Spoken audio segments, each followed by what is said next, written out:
은혜 받으시기 바랍니다. 네.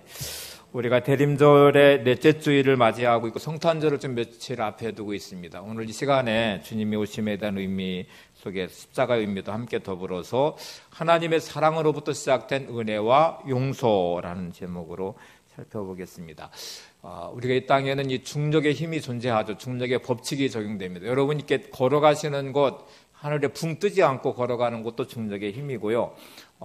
이렇게 이제 무중력 상태로 되면 몸이 붕붕 떠다니기도 하고 그래요. 그래서 중력의 힘이 있기 때문에 그 중력의 법칙 안에서 우리가 살아가게 되고, 호흡하는 공기도 중력의 힘 때문에 대기권 안에 공기가 존재하는 것이기도 합니다. 자, 이 중력과 같이 우리의 본성의 법이라는 게 있어요. 이게 본성의 이 법은 이기심이고 욕망과 탐욕이 다 이기심에서 나오는 것인데, 이게 이제 죄를 짓게 만드는 무서운 요소이기도 합니다. 아담과 하와에게 있는 이기심이 탐욕이 결국 선악을 알게 하는 나무 열매를 따먹게 됐고 범죄하게 됐죠. 최초의 살인 사건인 가인이 아벨을 죽인 사건도 이기심이란 본성의 법으로부터 나온 욕망, 그리고 거기서부터는 시기와 질투의 마음이 살인을 하게 만들었고 타락하게 만들었습니다. 죄는 이렇게 만들어지는데, 마치 이 중력의 힘과 법칙처럼 우리 인간의 본성인 이기심으로부터 만들어진 이 모든 것으로부터 벗어나게 하는 유일한 법이 있다면 그게 하나님의 사랑의 법이에요. 하나님의 사랑으로부터 흘러나오는 은혜의 법 안에서 용서가 이루어집니다. 이게 죄로부터의 용서의 길은 하나님의 사랑으로부터 시작된 은혜 위에 세워진 십자가의 사랑이, 용서가 결국 우리를 구원받은 자녀가 되게 했습니다.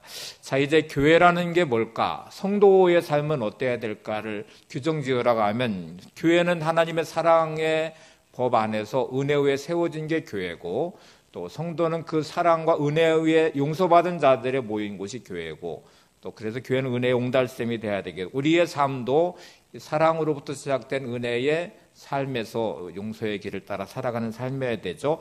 고든 맥도날드라는 신학자가 있는데요. 이분의 말을 한번 인용해 볼게요. 웬만한 일에는 세상도 교회 못지 않거나 교회보다 낫습니다. 집을 지어주고 가난한 자를 먹여주고 아픈 사람을 고쳐주는 일은 굳이 교인이 아니어도 할 수 있습니다. 그러나 세상이 절대로 못하는 일이 하나 있는데 그것은 은혜를 베풀 수 없다는 것입니다. 은혜는 세상에서 찾을 수 있는 게 아니라 하나님께로부터 오는 것입니다. 그게 은혜는 하나님께로부터만 임하는 것이지 세상에는 은혜라는 법이 일단 없습니다.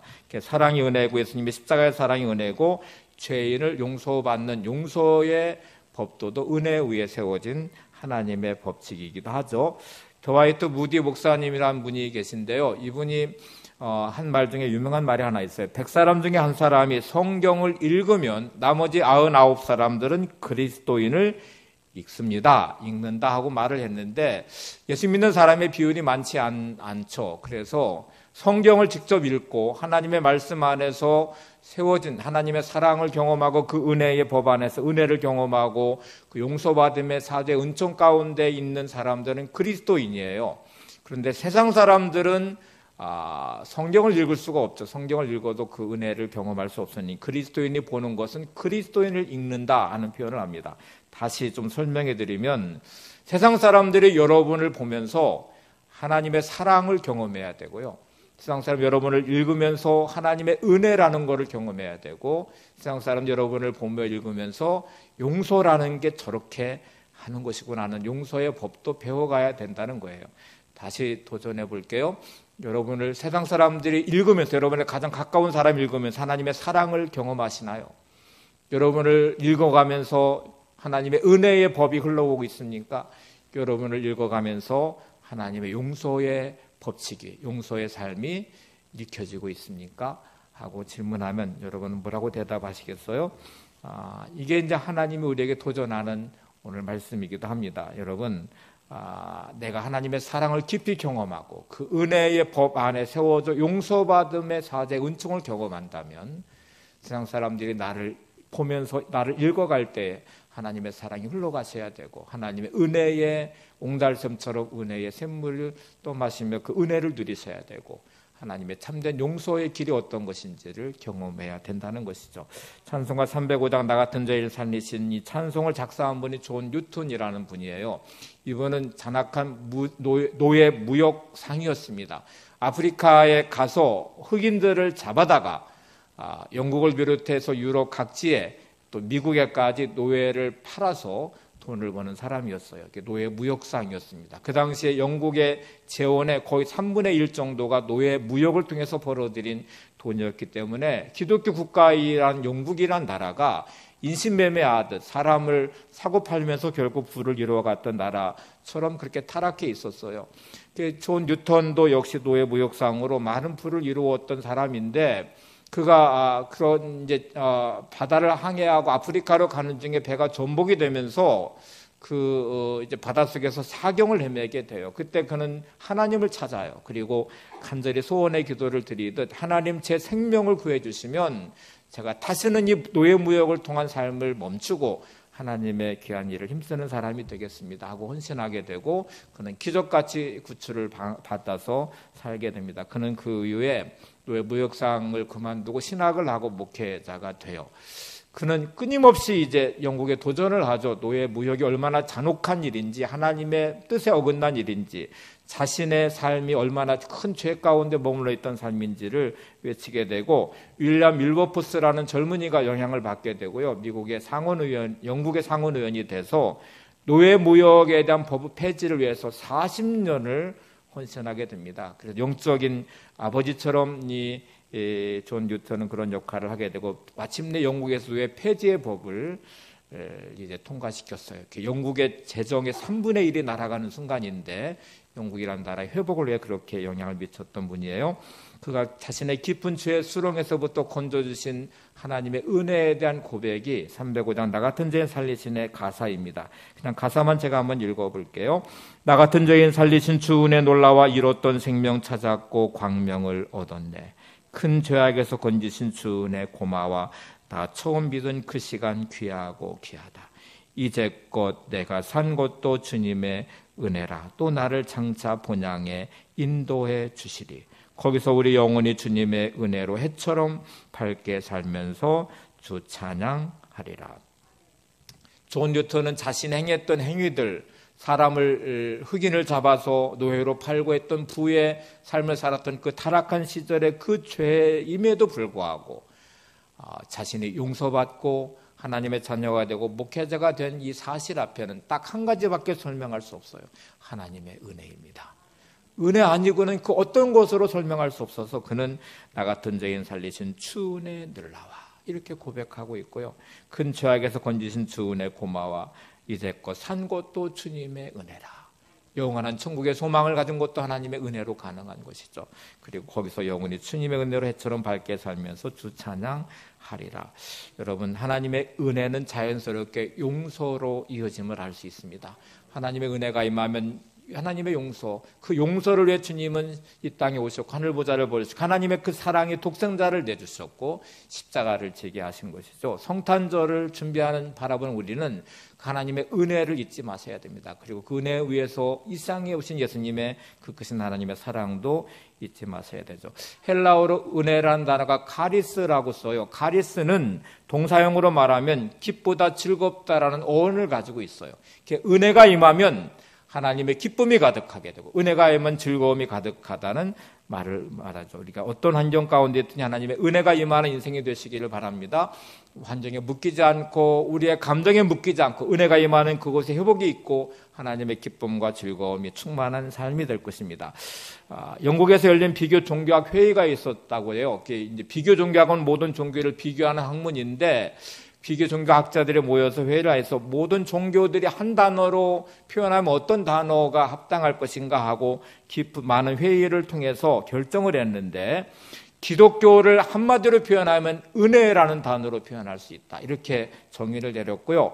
불교를 한 단어로 표현하면 고행이라고 표현했고 힌두교는 업보라는 단어로 표현했고 이슬람은 이슬람 법전이라는 단어로 표현을 했어요. 다른 종교의 모든 것은 자신의 노력으로 얻어지는 자신의 노력으로 얻어지는 구원을 추구하는 종교라는 걸 알 수 있습니다.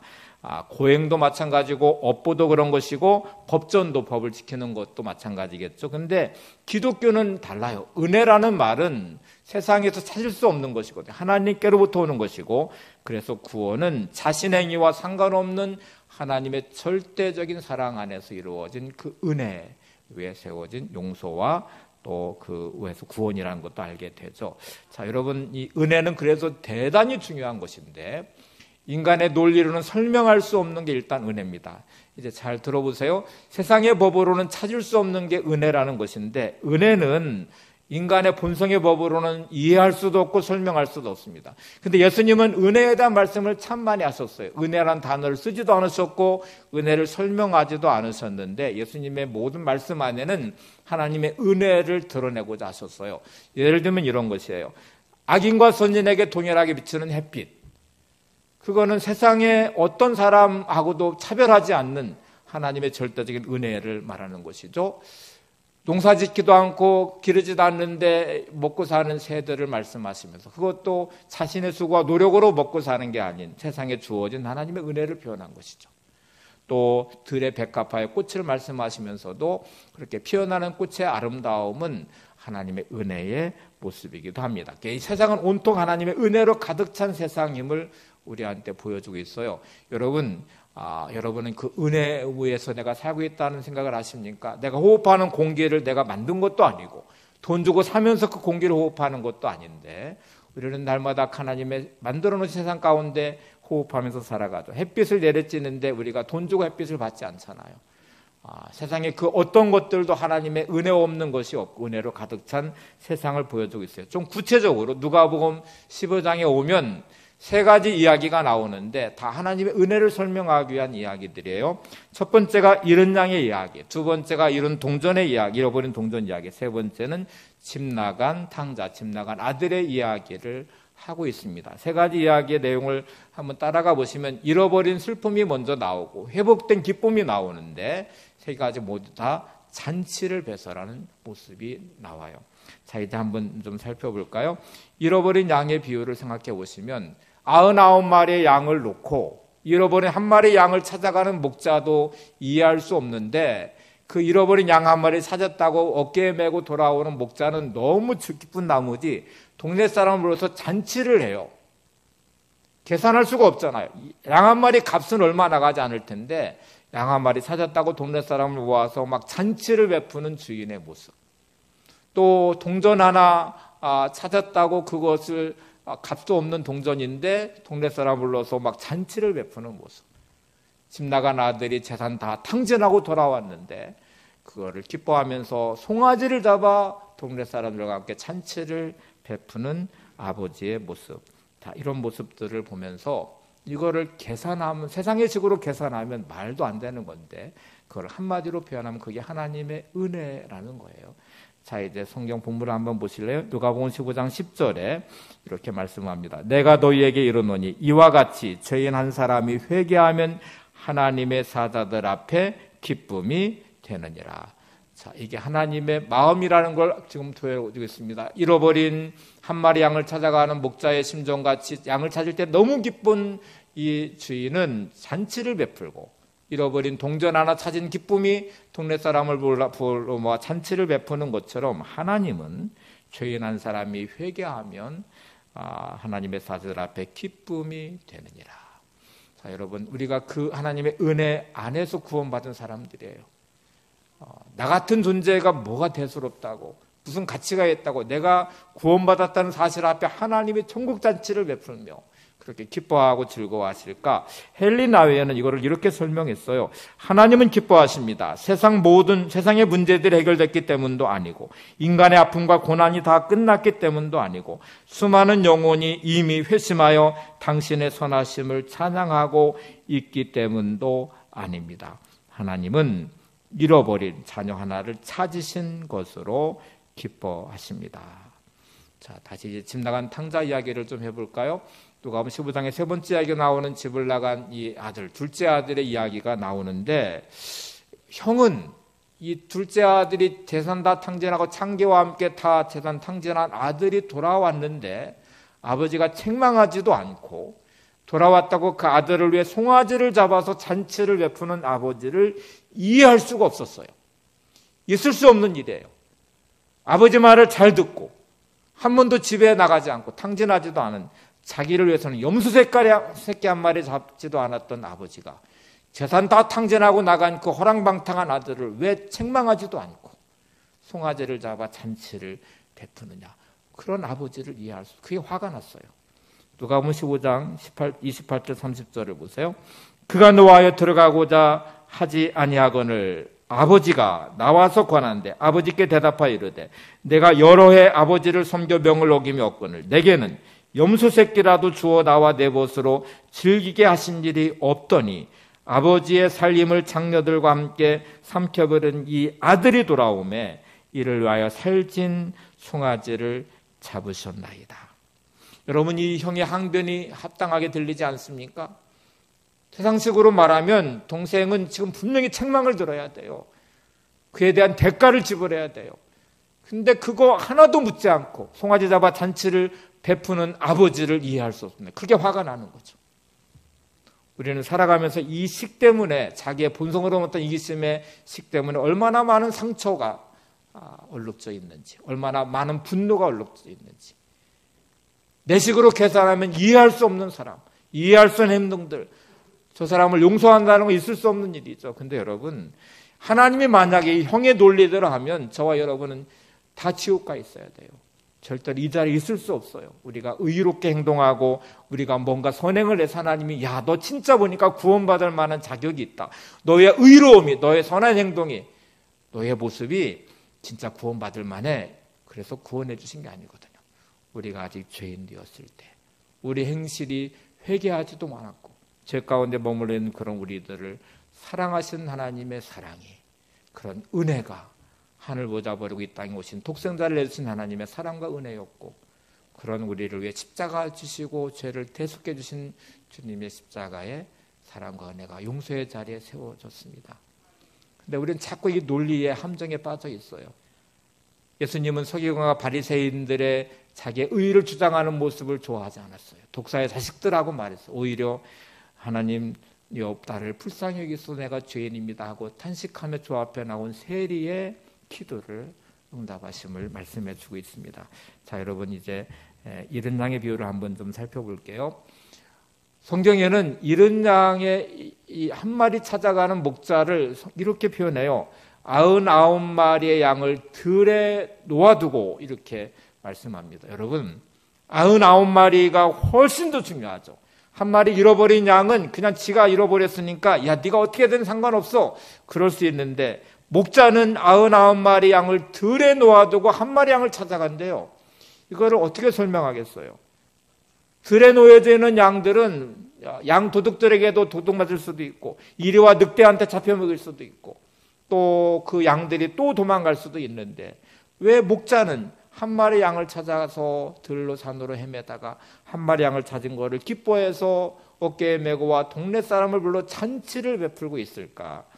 이거는 세상의 식으로 설명할 수 없는 은혜입니다. 은혜로밖에 설명할 수 없어요.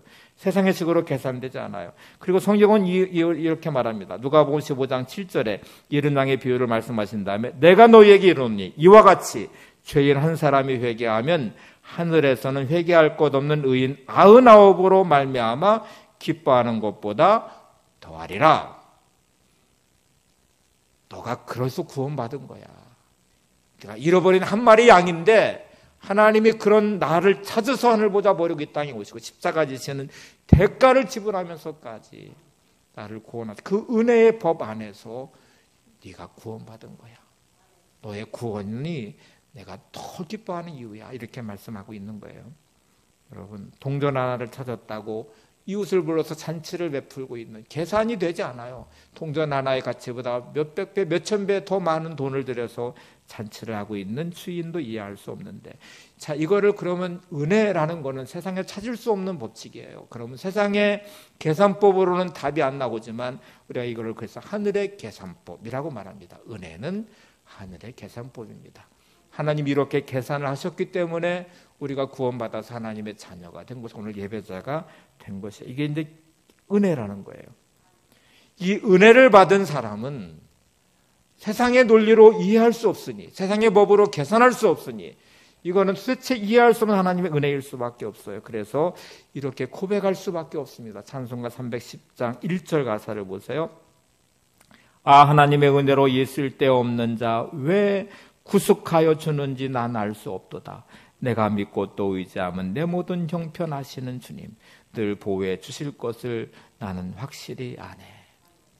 내가 내 자신조차 사랑할 수 없고, 내가 스스로 내 자신을 저주하기도 하고, 세상 사람들이 보는 나는 참 초라하고, 가진 거 없는 가난한 내가 초라하고, 배우지 못한 내가 초라하고, 세상 사람들과 비교한 내 자신이 한없이 초라한 그런 내 자신을 하나님은 독생자를 내주셔서 나를 구원하실 만큼, 주님은 자신의 목숨을 내주셔서 나를 구원하실 만큼 나의 한 영혼을 천하보다 귀하게 여기시고 그런 나를 사랑하신 하나님의 은혜, 그거는 이해할 수가 없어요. 계산할 수가 없어요. 그래서 아, 하나님의 은혜로 이 쓸데없는 자 왜 구속하여 주는지 난 알 수 없소다. 그 은혜와 사랑 안에 내가 있기 때문에 내 형편을 잘 아시는 주님, 오늘도 그 주님을 내가 의지하면 오늘도 이 믿음으로 내가 삽니다 하고 고백할 수밖에 없죠. 자, 이제 중요한 결론으로 한번 가려고 그래요. 하나님의 사랑으로 시작된 은혜의 법 위에 용서의 길을 열어놓으신 주님은 우리를 향해서 너희도 용서하는 사람이 되라고 말씀하십니다. 같은 방식의 용서를 묶으셨어요. 이게 주님의 가르치신 기도 안에 들어있어요. 주님 우리에게 기도를 하나 가르치시면서 이렇게 너희는 기도하라고 말씀하십니다. 마태복음 6장 12절을 보세요. 우리가 우리에게 죄 지은 자를 사하여 준 것 같이 우리 죄를 사하여 주옵시고. 은혜의 법 안에 용서를 받은 너희는 이제부터 세상의 법에 따르지 말고, 본성의 법에 따르지 말고 하늘의 계산법에 따라서 너희들도 용서하는 삶을 살아가라. 이렇게 기도해라. 우리에게 죄 지은 자를 용서해 주신 것처럼 하나님 나의 죄를 용서해 주세요. 거꾸로 기도하라는 말이에요. 하나님이 이미 너를 사랑하시고 너에게 은혜를 주셔서 용서하신 것처럼 너도 이제부터 너와의 관계 맺는 모든 사람들이 너에게 죄를 지을 때마다 그 죄를 용서해 주는 용서의 사람이 되라. 그리고 이렇게 기도해라. 내가 우리에게 죄 지은 자를 용서한 것처럼 하나님 나를 용서해 주세요. 찰스 윌리엄스는요, 이 주기도문을 주석하고 해석하면서 이렇게 말을 했어요. 이렇게 주석을 달았어요. 주님이 가르치신 이 기도에서 가치라는 이 짧은 단어보다 무서운 말은 없습니다. 가치가 왜 그렇게 무서운 말일까요? 그것은 예수님께서 하나님께 받은 용서와 남에게 베푸는 용서를 하나로 묶어두셨기 때문입니다. 우리가 주기도문을 늘 드리잖아요. 드리는데 이 가치처럼 무서운 말이 없다. 주님이 가르친 기도 안에는 하나님이 나를 용서해 주신 것 같이 너희도 다른 사람의 죄를 용서하는 사람이 있다라. 이걸 함께 묶어놔 버렸대요. 이 기도를 드리고 있어요. 그리고 이렇게 기도해야 된다는 것이죠. 이어지는 예수님은 주님의 기도를 가르쳐 주신다. 이렇게 기도하라 가르치는데 기도를 마친 다음에 다시 또 용서에 대한 말을 또 강조하십니다. 주기도문에 대한 끝부분에 다시 이렇게 말씀을 이어가요. 마태복음 6장 14절 15절을 보세요. 너희가 사람의 잘못을 용서하면 너희 하늘 아버지께서 너희의 잘못을 용서하시려니와 너희가 사람의 잘못을 용서하지 아니하면 너희 아버지께서도 너희 잘못을 용서하지 아니하시리라. 너희가 사람의 잘못을 용서하면 너희 하늘 아버지께서도 너희 잘못을 용서하시지만 너희가 사람의 잘못을 용서하지 않으면 하늘 아버지께서 너희 잘못을 용서하지 않으시리라. 자, 여러분 이제 우리 인생의 모든 불행의 모든 저주의 악순환의 고리를 끊는 유일한 방법이 있다면 용서입니다. 하나님의 사랑으로 시작된 그 은혜의 법안의 용서가 우리의 모든 저주의 사슬을 끊었어요. 진노의 심판 앞에 두어진 우리를 하나님의 백성과 자녀로 삼으셨어요. 지옥 갈 우리를 천국의 백성 되게 하셨어요. 내가 용서하지 않으면, 이 은혜의 법 안에 들어오지 않으면 우리는 모든 묶인 관계에 지옥을 경험하게 될 것입니다. 그 상처받은 마음에 신음하고 고통 가운데 신음하고 분노로 신음하고 늪에 빠진 것처럼 저주의 사슬에 묶인 우리는 고통과 지옥을 경험하게 될 거예요. 미움과 원망과 분노의 쳇바퀴로부터 벗어나는 유일한 길은 용서하는 것입니다. 용서라는 단어는 원어적 의미는 주다라는 단어와요, 선물이란 뜻이 들어있어요. 용서한다는 것은 선물을 주는 거예요. 나와 관계 맺고 있는 미워하는 그 사람에게도 선물을 주지만 용서하는 순간에 내 자신에게도 하나님의 은혜 안에 들어오는 선물을 받게 될 것입니다. 그것이 나를 자유하게 될 것이고 기쁨이 가득하게 될 것입니다. 나치 독일의 히틀러의 정권에 도전했던 디트리히 보니포 목사님이란 분이 계세요. 이분은 히틀러가 정권을 잡은 다음에 2차 대전을 일으켰잖아요. 수많은 사람의 목숨을 빼앗아 갔어요. 그리고 이것이 하나님의 창조 질서를 파괴하는 너무 무서운 죄임을 알고 이때 미국에서 교환교수로 가 있었는데요. 다시 독일로 돌아와요. 돌아와가지고 히틀러의 항거운동을 하다가 붙잡혀서 총사령을 받게 돼요. 근데 그가 죽는 순간까지 붙잡은 말씀이 뭔지 아세요? 자기를 붙잡아 수많은 고문을 했던 독일의 군인들, 그리고 히틀러를 평생 동안 그런 미워하지 않게 해서 이렇게 원수를 사랑하라는 말씀을 붙잡았어요. 너희를 핍박하는 자를 위하여 기도하라. 그는 죽음의 순간까지 자기를 총살하는 히틀러와 그의 군인들을 미워하지 않고요, 끝까지 이 기도를 드렸다고 그래요. 하나님, 저들을 용서해 주세요. 저들을 미워하는 마음이 되게 없게 해주세요. 그래서 그는 감옥 안에서 가장 큰 기쁨을 누리며 살아갔던 분으로 기록하고 있어요. 여러분, 하나님의 이 말씀 앞에 나는 은혜의 법 안에 놓여져 있습니까? 하나님이 나를 사랑하신 것처럼, 그 은혜의 계산법으로 나를 용서하신 것처럼 나도 누군가를 향하여 이 은혜의 법 안에 세워서 용서의 길로 가고 있는지, 원수를 사랑하는 이 말씀 앞에, 너희를 핍박하는 자를 위하여 기도하는 말씀 앞에 나는 어떤 모습으로 오늘을 살고 있는지 한번 생각해 보셔야 되죠. 헬무트 틸리케라는 이제 신학자가 있는데 이분도 나치 악정에서 많은 고문을 당했어요. 그리고 그는 이렇게 고백을 합니다. 한번 보세요. 용서하는 일은 결코 간단한 것이 아닙니다. 우리는 이렇게 말합니다. 좋아, 상대가 잘못을 알고 용서를 빌기만 한다면 다 용서하고 싸움을 끝내지. 우리는 용서를 상호 교환하는 것으로 만듭니다. 그것은 곧 양쪽 모두 저쪽에서 먼저 시작해야 돼 하고 말하는 것과 같습니다. 그리고 상대방의 눈짓으로 무슨 신호라도 보내지 않는지, 혹은 상대의 편지에 미안함을 표하는 작은 표시라도 없는지 매처럼 잔뜩 눈만 굴립니다. 나는 언제나 용서할 준비가 되어 있다고 말합니다. 그러나 정작 용서는 절대로 하지 않습니다. 그러기에는 내가 너무 옳은 것입니다. 본성으로부터 시작된 자기의, 이기심으로부터 시작된 자기 기준은 절대로 용서할 수 없습니다. 절대로 은혜의 법 안에 세워질 수 없습니다. 하나님이 그렇게 계산하지 않았거든요. 만약에 하나님 우리의 본성의 법과 같이 계산하셨으면 우리는 절대로 용서받을 수 없어요. 이 자리에 절대로 있을 수 없어요. 하나님은 이 모든 걸 뛰어넘는 하늘의 계산법으로 사랑하셨고 은혜 위에 세우셨고 그리고 용서하셨어요. 근데 우리는 자꾸 내 계산법으로 저 사람이 미안하다고 해야 되잖아, 잘못했다고 해야 되잖아, 나는 용서할 준비가 되어 있어 라고 말하지만 내가 아무 조건 없이 용서하는 길로는 갈 수 없어요. 그렇게 하는 내 의가 너무 옳아요. 내가 너무 억울해요. 내가 당한 게 너무 속상해요. 그러면 용서하는 길로 가는 것은 어떻게 딱 한 가지만 가능합니다. 우리가 참된 용서의 길로 갈 수 있는. 다시 헬무트 틸리케의 말을 인용해 볼게요. 하나님이 자기 죄를 용서하사 다시 기회를 주신 사실을 깨닫는 것만이 용서할 수 있는 유일한 답입니다. 내가 하나님의 사랑과 은혜로 용서받은 사람이란 사실을 깨닫는 사람만이 용서할 수 있습니다. 아무 조건 없이 나를 위해 십자가를 진 주님의 그 크신 사랑과 은혜 위에 내가 세워졌다고 고백하는 사람만이 용서의 길로 갈 수 있습니다. 그렇지 않으면 우리는 너무 의로워요.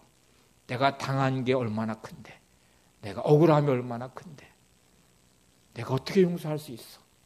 이게 우리의 본성으로부터 나온 우리의 법이거든요. 헨리 나웨는 이렇게 말해요. 말로는 종종 용서합니다 하면서 그 말하는 순간에도 마음에는 분노와 원한이 남아 있습니다. 여전히 내가 옳았다는 말을 듣고 싶고 아직도 사과와 해명을 듣고 싶고 끝까지 칭찬, 너그레 용서한 데에 대한 칭찬을 돌려받는 쾌감을 누리고 싶은 것입니다. 그러나 하나님의 용서는 무조건적인 것입니다. 그것은 아무것도 요구하지 않은 마음, 이기주의가 완전히 사라진 마음에서 나오는 것입니다. 내가 일상생활에서 연습해야 할 것은 바로 이런 하나님의 용서입니다. 그러려면 용서가 현명하지 못하고 건전하지 못하며 실효성도 없다는 나의 모든 주장을 이겨내야 합니다. 감사와 칭찬에 대한 모든 욕구를 넘어서야 합니다. 끝으로 아프고 억울한 가슴의 상처와 나의 용서의 대상 사이에 약간의 조건을 줌으로써 계속 통제권을 쥐고 싶은 마음을 벗어버려야 합니다. 아무 조건 없는 용서의 길로 가려면 여러분 마음을 다 내려놓으셔야 돼요. 억울한 생각도 내려놓으셔야 돼요. 저 사람이 나한테 미안하다고 해야 되는 생각도 내려놓으셔야 돼요. 내 안에 있는 모든 아픔과 억울함과 상처들도 다 내려놓으셔야 돼요. 그래야만 용서의 길로 갈 수 있다는 거죠. 용서의 사람이 되려면 절대로 사람에게 초점을 맞추시면 용서할 수 없습니다. 그 사람을 바라보면서 잘못했다고 해야 돼, 미안하다고 해야 돼 하고 아무리 바라봐도 참된 용서의 길로 갈 수 없어요. 용서의 초점을 하나님께 맞추셔야 돼요. 하나님을 바라보시고 하나님께 주도권을 넘겨놓으셔야 돼요. 그리고 나는 용서의 자리로 서셔야 돼요. 자, 로마서 12장 19절 말씀을 보세요. 내 사랑하는 자들아, 너희가 친히 원수를 갚지 말고 하나님의 진노하심에 맞지라. 기록되었으되 원수 갚는 것이 내게 있으니 내가 갚으리라고 주께서 말씀하시느니라. 모든 관계를 내가 주도권을 잡고 판단하려고 하지 말고 정죄하려고 하지 말고 용서할 수 없어 이렇게 말하지 말고 나는 하나님께 다 넘겨드리고 원수 갚는 것 하지 말고 용서하는 자리로 나가는 거예요. 자, 여러분 용서한다고 그 사람이 내가 미안해 잘못해서 할 수 있는 것도 아닐 수 있습니다. 용서한다고 그 사람이 변화되지 않을 수도 있습니다.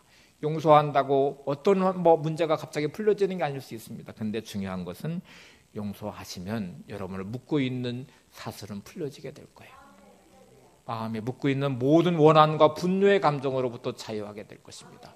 그리고 하나님의 은혜가 임하면 그 안에 기쁨과 즐거움이 가득하게 될 것입니다. 더 중요한 사실은 그러면 내가 용서하고 하나님께 주도권을 넘기면 하나님이 원수를 갚아주실 거야, 하나님이 다 해결해 주실 거야 라고 말하는 기대도 이루어지지 않을 수 있어요. 하나님은 하나님 방식대로 하시거든요. 요나가 그랬어요. 요나가 니느웨가 하나님이 가서 이 죄에 대한 심판을 선언해라 하고 말씀하셨을 때 니느웨가 아수르의 수도거든요. 아수르는 이스라엘 민족을 끝없이 침범하고 이스라엘 멸망시킨 나라예요. 원수의 나라예요. 자기 동족을 그렇게 괴롭혔던, 그리고 침몰시키고 멸망시킨 원수의 나라인데 가서 이렇게 전하면 그들이 회개하면 용서받을 거 아니에요. 그래서 그게 싫어서 다시스로 가는 배를 타고 도망가다가 하나님 앞에 발각이 돼서 물고기 뱃속에 들어가잖아요. 그리고 이제 이 사흘길에 하루 만에 가서 막 외쳤는데 왕으로부터 온 백성이기까지 다 옷을 찢고 잿더미에 앉아 회개함으로 심판이 내려지지 않았어요. 요나가 막 자기 기대대로 안 되니까 화를 버럭 내서 자기의 옳음을 주장하는 내용이 나오는데 여러분, 그래서 용서라는 게 쉬운 게 아니에요. 그 사람이 내 뜻대로 변화되는 것 같지도 않고 내 방식대로 그 사람이 온전해지는 것 같지도 않고 미안하다고 같지도 않을 수 있고 왜 나만 억울하게 그래야 돼? 그리고 받은 상처는 어떻게 해야 돼? 하고 말하지만 여러분, 나의 모든 상처는 하나님께 가져가시고 하나님의 위로와 회복을 경험하셔야 돼요. 그건 사람에게서 풀려고 하시면 안 돼. 하나님으로부터 풀어셔야 돼요. 자, 이 은혜라는 것 참 쉽지 않은 숙제 같은 것인데 주님은 이거를 묶어놔 버리셨고 하나님의 사랑과 은혜 외에 용서 외가 세워졌어요. 이제 원한이라는 단어, 분노라는 단어가 갖는 의미를 한번 보실래요?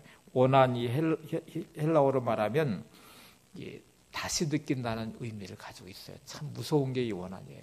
분노의 마음에 이거는 끊임없이 느껴요. 사건은 하나 벌어졌고 그것이 나에게 상처를 받게 하고 분노와 원한의 마음이 생겼으면요, 계속 내 안에 그거를 느끼고 또 괴로워하고 또 탄식하고, 상처가 났을 때에 암으로 쭉쭉이가 이렇게 붙어서 아물으면 되는데 원한은 또 그걸 떼서 피를 철철 흘리게 만들어요. 생각할수록 분해요. 생각하니까 잠 못 이루겠어요. 생각하니까 막 화가 치밀어 올라요. 절대로 용서할 수 없다고 몇 번 들으면서 원수가 아플 생각만 가득해요.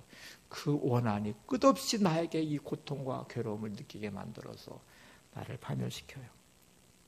독사의 매듭이란 책이 있습니다. 프랑스와 모리아크가 쓴 책인데요. 여기는 이 용서하지 못하는 사람들의 이야기가 나와요. 여러 이야기가 나오는데 그 중에 하나만 제가 인용해 볼게요. 결혼한 한 부부가 있는데 수십 년 동안 각방을 쓰고 있어요. 아내는 방 침대에서, 남편은 거실 마룻바닥에서 30년을 그렇게 보냈어요. 발단이 어디서 시작된 줄 아세요? 30년 전에 5살 된 딸아이가 한 번은 몹시 아팠어요. 아팠는데 그 아내는 그 딸을 막 돌보느라고 막 애쓰고 노력하고 진짜 막 많은 시간을 그랬는데 남편은 그거를 방치하듯이 관심을 갖지 않았어요. 그 아내한테는 너무 섭섭한 마음이 됐어요. 화가 치밀어 올랐어요. 어떻게 저럴 수 있지? 아버지가 돼서, 남편이 돼서 내가 이렇게 애쓰고 노력하고 힘쓰고 있는데 어떻게 나를 안 도와주고 있어? 어떻게 이럴 수가 있어? 하는 이 섭섭한 마음과 분한 마음이 남편을 향하여 입을 닫아버렸고 불같이 화를 냈습니다. 그리고 문을 딱 닫아버리고 안방에 침대로 가버렸어요. 남편도 섭섭했어요. 자기도 열심히 한다고 한 것 같은데 뭐 돈 버느라고 바쁘기도 하고 뭐 이런저런 것 때문에 내가 이유 없이 그런 게 아닌데 왜 나를 몰라주고 저럴까? 남편도 섭섭했어요. 그래서 그날 밤에 남편은 거실 바닥에서 잠을 잤습니다. 그게 30년의 세월이 흘렀어요. 이 책에 보시면 아내는 밤마다 잠 못 이루면서 남편이 조문을 두드리고 들어와서 나한테 미안하다고 한마디만 하면 내가 용서해 줄 텐데, 남편은 거실 바닥에 자면서 아내가 나한테 미안하다고 방에 들어와 자라고 한마디만 하면 내가 들어가 잘 텐데, 그것이 하루 이틀 1년 2년 지나서 30년의 세월이 흘러갔어요. 근데 여러분 가만히 생각해 보세요. 어느 순간에 들었던 섭섭한 마음 하나가 관계를 닫아버립니다. 그리고 그것이 이틀, 한 달, 2달, 1년, 어떤 사람은 평생 한맺힘으로 그 한을 품고 지나다가 죽음을 맞이하게 돼요. 여러분 부부의 관계 안에서 섭섭한 마음이 마음을 닫아놓지 않고 있습니까?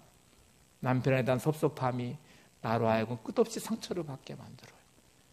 남편을 향해서 불같이 화를 내기도 하고 이해할 수 없다고 마음을 닫아버리기도 하고 사랑하는 마음을 차단시켜버려요. 부모가 자식을 향해, 자식이 부모를 향해서, 성도가 성도의 관계 안에서 그 섭섭한 마음이 내 마음의 문을 닫고 관계를 단절시켜버려요. 그것이 1년, 2년 지나고 세월이 지나서 회복의 길로 보이지 않아요. 오늘 우리의 모습 안에도 이런 모습들이 있습니다. 용서하지 않으면 출구가 없습니다. 뱀의 매듭이라는 단어가 주는 의미를 생각해 보세요. 뱀처럼 매듭을 쳤는데 끝없이 독이 나오고 있어요. 여러분이 지어진 매듭, 그래서 단절된 관계, 원망하는 마음, 끝없이 상처를 또 딱지를 떼서 피를 철철 흘리면서 되새기고 되뇌이고 잠 못 자고 괴로워하고 또 분노하고 미워하는 우리의 모습에 탈출구가 없어요. 용서만이 탈출구를 만들 것입니다. 용서만이 매듭을 풀 것입니다. 다시 오늘 본문으로 돌아가 볼까요? 하나님은 왜 그러셨어요? 나 같은 죄인 살리시기 위해서, 죄 많은 나를 위해서, 어떻게 그 은혜의 법 안에서 나를 사랑하시려고 독생자를 내주실 수 있어요? 어떻게 나 같은 사람을 위해 산을 보자버리고 이 땅에 오실 수 있어요? 어떻게 나를 위해 십자가 지시고 자신의 목숨을 죄값으로 지불하시고 나를 구원하실 수가 있어요? 계산되지 않잖아요. 어떻게 하나님이 나같이 초라하고 보잘것없고 죄 많은 나를 위해서 어떻게 그러실 수 있어요?